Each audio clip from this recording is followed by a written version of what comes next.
Herman, when you stood on the Olympic podium and you received your gold medal for the 4x4 relay, 4x400, and then also your bronze medal, what was it like to stand on that podium knowing that you were the best at that sport that day in the world?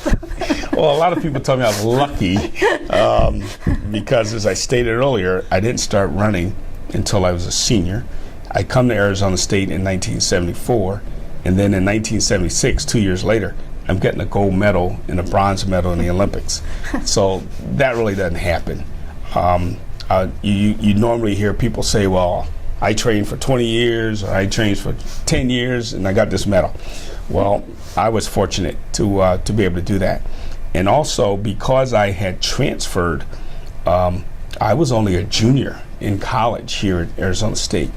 And so I then had an opportunity to come back for my senior year of college. So when I'm on that podium, and I was the only one in college who was on the relay that got the gold medal, and then I received the bronze medal, which meant I was ranked third in the world. And one of the things I used that terminology was for when I came back to school, and I would speak to people here in the community and or students at high schools and things like that, because at that point the Suns weren't any good. There were no Cardinals, there were no Mercury, there was a whole lot of things. So ASU sports were it. And when I was in college, if I ran a real good race over here at Joe Sullick Track, it would be on the front page of the sports in the Arizona Republic or the Phoenix Gazette. And I would always say above the fold, because when you open up the paper and it's above the fold, that means just the top story. And so we had enough following then that we carried the newspaper. So a lot of people in this valley supported us in a lot of the things we did. But when I received that medal, to be the third best in the world in something, that was a true measurement.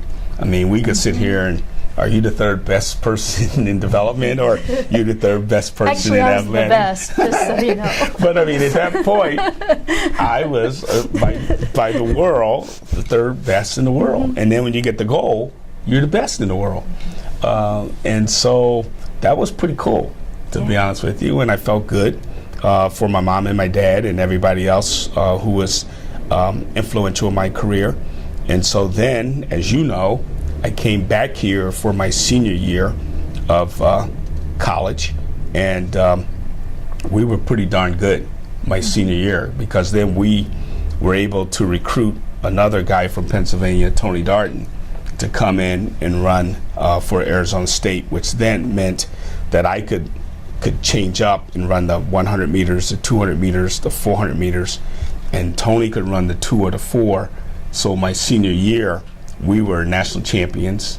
I was national champion in the 400, and I still think to this date we might be the only outdoor men's NCAA champs here. And so that was even better. That year we also broke some world records for a college team. We broke a world record in the 4x2 in Texas relays, and we came back and broke our own record in the Penn relays. We set a collegiate record in the 4x4 in the Penn relays, and we were national champions. So that was pretty darn good.